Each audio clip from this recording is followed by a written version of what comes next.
ઓમ નમઃ શિવાય। સૌ મિત્રોને આજે શ્રાવણ માસની ખૂબ ખૂબ શુભકામના। મારી હૃદયથી પ્રાર્થના, ભોળોનાથ રાધેશ્વર આપ સૌની મનોકામના પૂર્ણ કરે એવી મારી હૃદયથી પ્રાર્થના।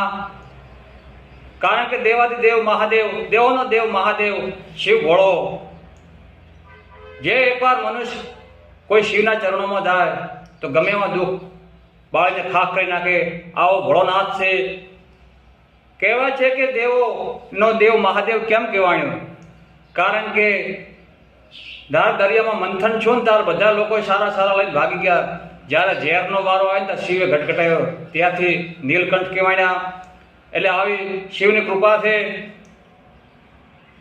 શિવની ભક્તિ જે શિવને ચરણે જાય એ મારો નાથ હર કોઈની મનોકામના પૂર્ણ કરે છે।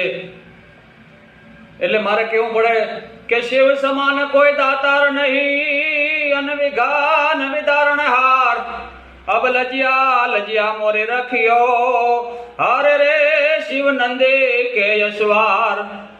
શિવ સમાન કોઈ દાતાર નહીં, વિઘન વિદારણહાર, અબ લજિયા મોય રખિયો, શિવ નંદી કે યશવાર। સૌ મિત્રોને શ્રાવણ માસની ખૂબ ખૂબ શુભકામના, મારી હૃદયથી પ્રાર્થના। જય રાધેશ્વર મહાદેવ, જય ભોળેનાથ, જય ભોળેનાથ।